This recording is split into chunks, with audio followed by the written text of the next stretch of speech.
Hello everyone, I'm Barry Vanover and welcome to this edition of Black Belt Business. Today I want to discuss a three-step social media customer service plan. We all know that social media is so important for communication.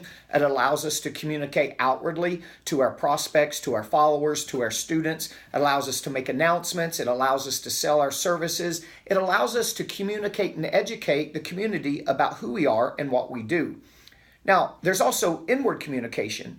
Whenever we put out a post or we put up an ad, people can comment in the comment section. They can also message us. But what I want to talk about today is when people are commenting, sometimes they're going to be commenting, sometimes they're going to be saying good things, sometimes they're going to be asking questions, sometimes they're going to be complaining. Right? So here, all of that becomes customer service. So here's three things that we want to make sure that we always do when we have a correspondence or communication with someone coming in. Is first, respond in a timely manner, 12 to 24 hours. Now, something you can do in Facebook, you can have an automated message automated response set up. So they're going to get a canned message, something that say, hey, we got your message. One of our courteous staff members are going to be back in touch with you ASAP, something to that effect. But then we still want to make sure we handle the question or the complaint within 12 to 24 hours, because timely response shows interest, shows that we care, shows that we're sincere, and it allows us to take a situation, especially if it's a complaint, handle the situation before it lingers, before we insult someone by either letting the situation linger too long or we forget altogether. And then it could possibly become from a complaint to a bad review.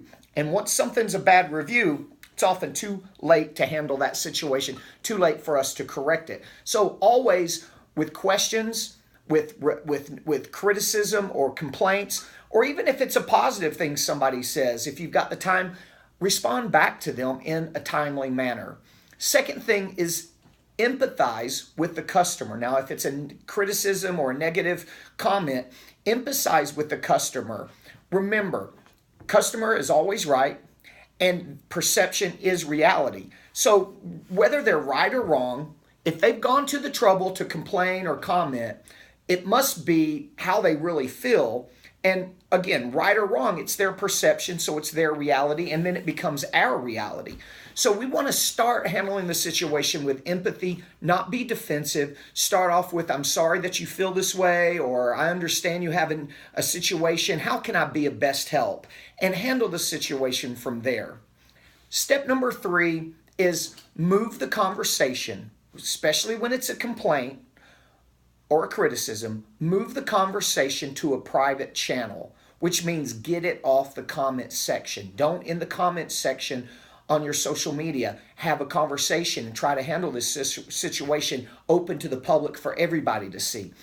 Simply say, I would like to discuss this further with you.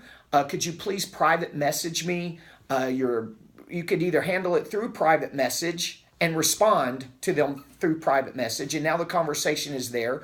You could ask for their cell phone number in private message if you want to give them a courtesy call, but you don't want to have that situation play out in public, which would be in the comment section of your social media.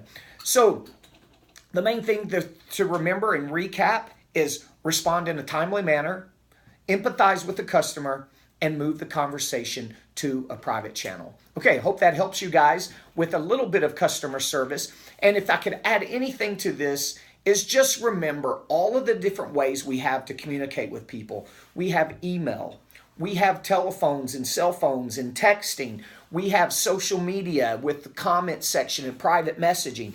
Whenever we put ourselves out there and we give people access to these different forms of communication, it's our responsibility to reply in a timely manner. Nothing's worse than texting someone that you know good and well they're always looking at their phone and they don't reply in the text, or someone emailing you and they don't respond, or someone private messaging you and you don't respond. It just shows unprofessionalism and a lack of caring. All right, guys, I'll see you next time in Black Belt Business.